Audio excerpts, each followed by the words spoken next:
In the day-to-day conduct of your police duties, no matter how or for what reason you're called to investigate a situation in a residence, use your eyes to detect evidence of marijuana, hashish, or narcotic violations.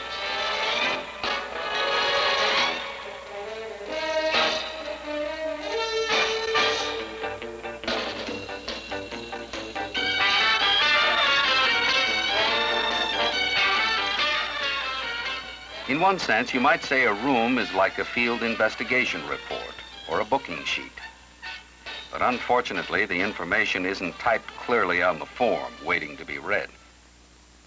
The evidence you're looking for is here, all right. But it has to be located before you can read it. And it has to be read with specially trained eyes. For example, inexperienced eyes would probably overlook the valid evidence of marijuana and hashish use that are apparent on this coffee table. But in the law of evidence, you can't guess. You have to be sure. Ashtrays, being open to view and easy of access, are logical places to use your eyes for evidence of marijuana violations. And the logical evidence to look for is a partly consumed marijuana cigarette. Marijuana cigarettes are called joints. One that has been partly smoked is called a roach. There are some noticeable differences between a marijuana or grass joint and the butt of an ordinary cigarette. Note the burned end of the ordinary cigarette. Cigarette tobacco contains a burning agent that keeps the tobacco ignited and burning smoothly. Result, fine gray ash and an evenly burned end. Marijuana has no such burning agent mixed with it. Therefore, it's hard to keep lit. It burns unevenly and generally ends up as a scorched, irregularly burned butt. Note this burned hot spot in the paper. Unrefined marijuana, called unmanicured, often contains seeds. Marijuana seeds burn very hot, often exploding like tiny bombs through the paper. These bomb craters are clearly visible even at a distance to those who use their eyes. Machine-made cigarettes are generally round, or in any case, they're uniform in shape. Cigarette paper is very thin, and all commercial cigarettes are wrapped in single paper. Commercial cigarette tobacco filaments are uniform in size and finely shredded, soft and pliable in texture. Marijuana joints, being handmade, are seldom perfectly round or uniform in size with respect to each other.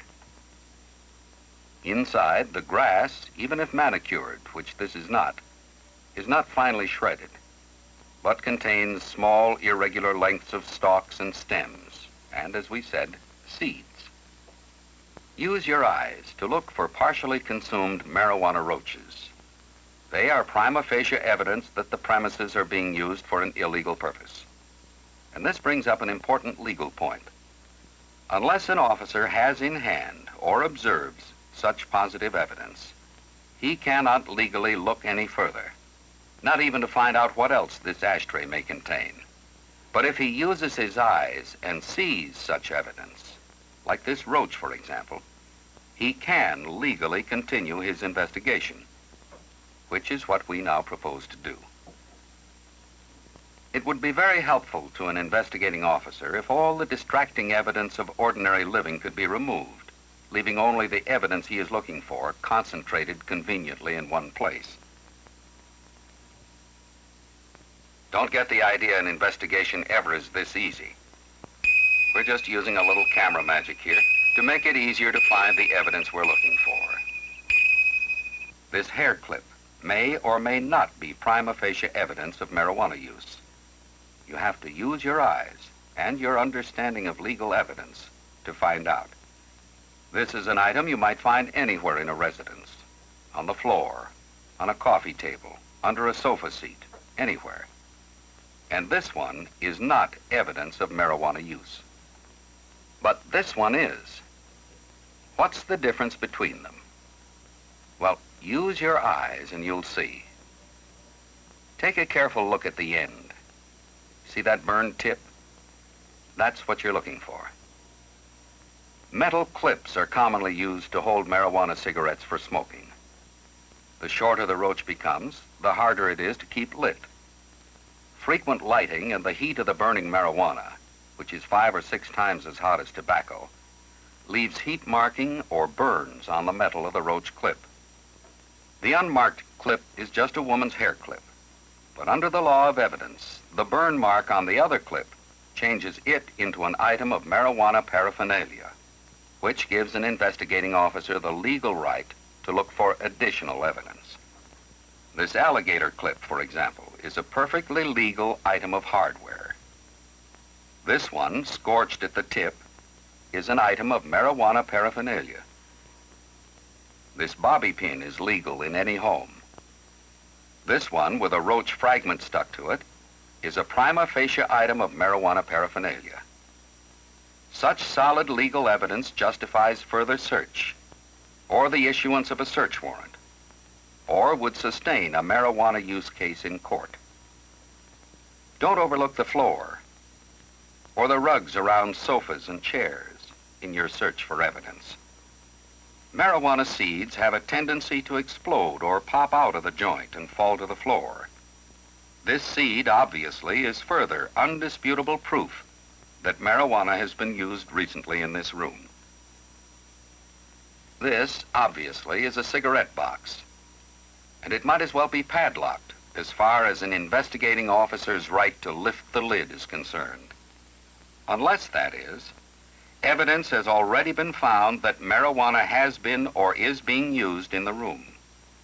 Since this investigation has already revealed a half-smoked joint, plus assorted burned clips and a bobby pin with a roach still in it, the officer has a legal right to open the box and see what it contains. Untrained eyes would see nothing but ordinary, perfectly legal cigarettes. But not so fast. Let's use our eyes. Here's some very important evidence to reinforce the previous evidence of the half-smoked marijuana joint. Zigzag brand cigarette papers. A police lab test will confirm that this paper is identical to the paper the joints and roaches were rolled in. It is perfectly legal to have any kind of tobacco cigarettes in the home, but not a marijuana cigarette, nor a supply of marijuana in a plastic bag, commonly called a lid. This, of course, is marijuana itself, the best evidence of all. It has distinctive characteristics. Learn them. Use your eyes. It also has a distinctive aroma, so use your nose as well as your eyes.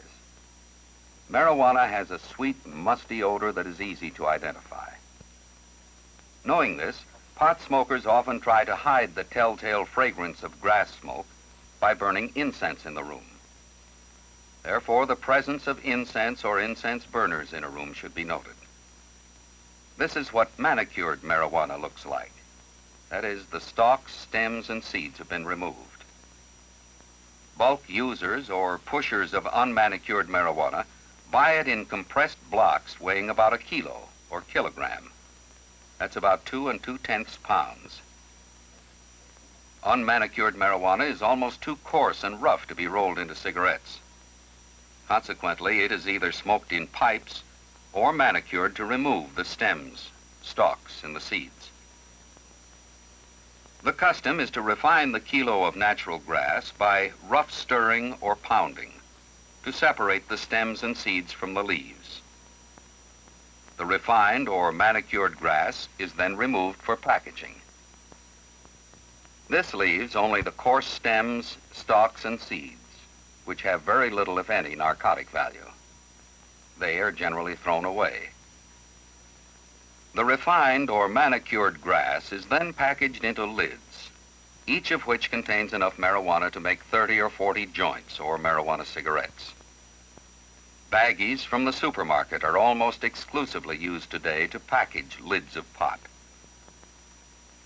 When marijuana is smoked in a pipe, this is not the kind of pipe that is generally used. So an ordinary pipe collection does not necessarily indicate that marijuana is being smoked on the premises. But this kind of pipe, justifies immediate suspicion and close inspection. The area for close inspection is the bowl. Two things should be looked for. One is evidence of repeated heating on the outside. But more important is marijuana residue on the inside of the bowl. A police chemical laboratory report will positively establish that even this minute smudge is marijuana residue. This kind of pipe, called a water pipe, is also used by marijuana smokers. They come in many sizes and shapes, including the large one in the center of the table, which enables 4 people to smoke marijuana at one time. The hot smoke is cooled by contact with the surface of the water before it is inhaled by the smoker. As a matter of fact, once marijuana use has been established, every kind of humidor or container that looks suspicious should be closely inspected for marijuana residue. This is a $100 block of hashish, a stumbling block that may trip unsuspecting marijuana smokers and send them tumbling into the horrors of hard narcotic addiction. Imported from narcotics-producing nations abroad, this concentrated, mind-warping substance is, by volume, 8 to 10 times as potent as marijuana grass. Hashish does not burn like tobacco. It smolders slowly like 4th of July punk when lighted. Consequently, a very small amount will get a smoker very high and keep him that way for a long time. What's a small square of tinfoil doing here?